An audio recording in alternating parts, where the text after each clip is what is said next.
भारत उस समय गुलामी की जंजीरों में जकड़ा हुआ था। अंग्रेजी हुकूमत के अत्याचार हर ओर फैले हुए थे।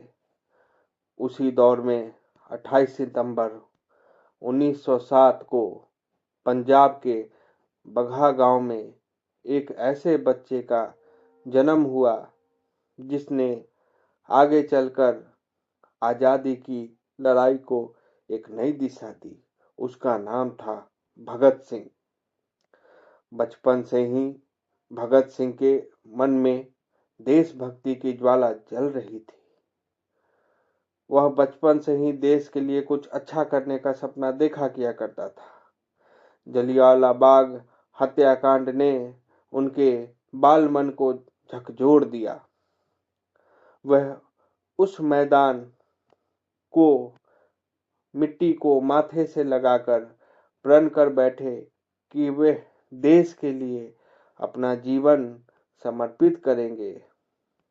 इसी के साथ पढ़ाई में तेज भगत सिंह न केवल किताबों तक सीमित रहे, उन्होंने क्रांति, समाजवाद और स्वतंत्रता के विचारों को गहराइयों से समझा। युवावस्था में भगत सिंह जी ने हिंदुस्तान सोशलिस्ट रिपब्लिकन एसोसिएशन से जुड़कर क्रांतिकारी गतिविधियां शुरू की।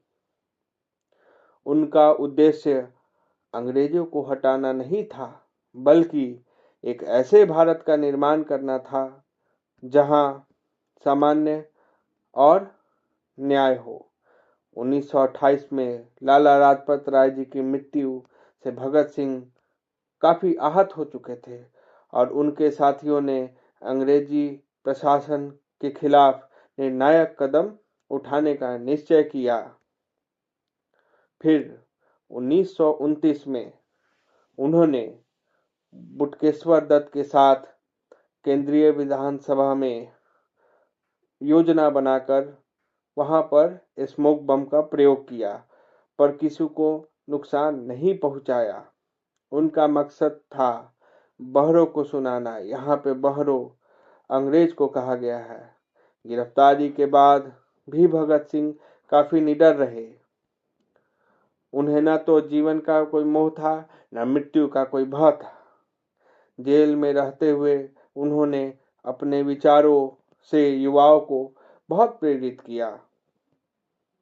उनके इस ऐतिहासिक और साहसिक कदम से देश में हर जगह हर युवाओं के मन में उन्होंने एक अपनी अलग छाप छोड़ी।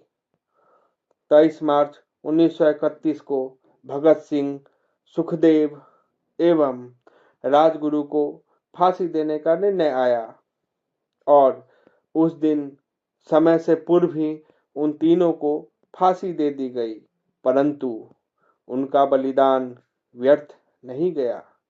आज भी भगत सिंह का नाम सुनते ही हर भारतीय के दिल में देशभक्ति और साहस की लौ जल उठती है। वे केवल एक क्रांतिकारी ही नहीं थे, बल्कि एक अमर प्रेरणा है। आज भी भारत का बच्चा बच्चा उनके राहों पे चलने की कोशिश करता है और उन्हीं की तरह देश के लिए कुछ कर गुजरने की भी कामना रखता है। धन्यवाद।